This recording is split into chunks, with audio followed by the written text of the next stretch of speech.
سوال نمبر 1۔ ایک بڑھیا شیطان کی خالہ، اس کا خدا کرے منہ کالا، ہاتھ میں تسبیح لٹکائے، برقع اوڑھے، دروازہ کھلا پا کر ندھڑک چلی آئی۔ یہ اقتباس کس درویش کے قصے سے لیا گیا ہے؟ دوسرے درویش۔ سوال نمبر 2۔ زہِ نشاط اگر کیجیے اسے تحریر، یہ قصیدہ کس کی مدح میں لکھا گیا ہے؟ بہادر شاہ ظفر۔ سوال نمبر 3۔ ہیں میرے آبلۂ دل کے تماشا گوہر، ایک گوہر ٹوٹے تو ہوں کتنے ہی پیدا گوہر، یہ قصیدہ کس کا ہے؟ شیخ ابراہیم ذوق کا۔ سوال نمبر 4۔ زمانہ تصنیف کے اعتبار سے درست زمرہ مثنوی کا۔ قدم راؤ پدم راؤ 1435 میں لکھی گئی، قطب مشتری 1605، بکٹ کہانی 1625، پھول بند 1655، سحر البیان 1784، گلزار نسیم 1839۔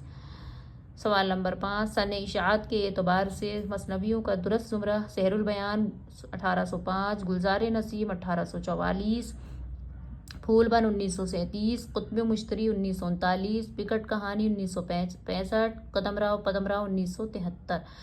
سوال نمبر 6۔ قطب مشتری کو کس نے مرتب کیا؟ مولوی عبدالحق نے 1939 میں اور ڈاکٹر حمیرہ ادلیبی نے 1992 میں۔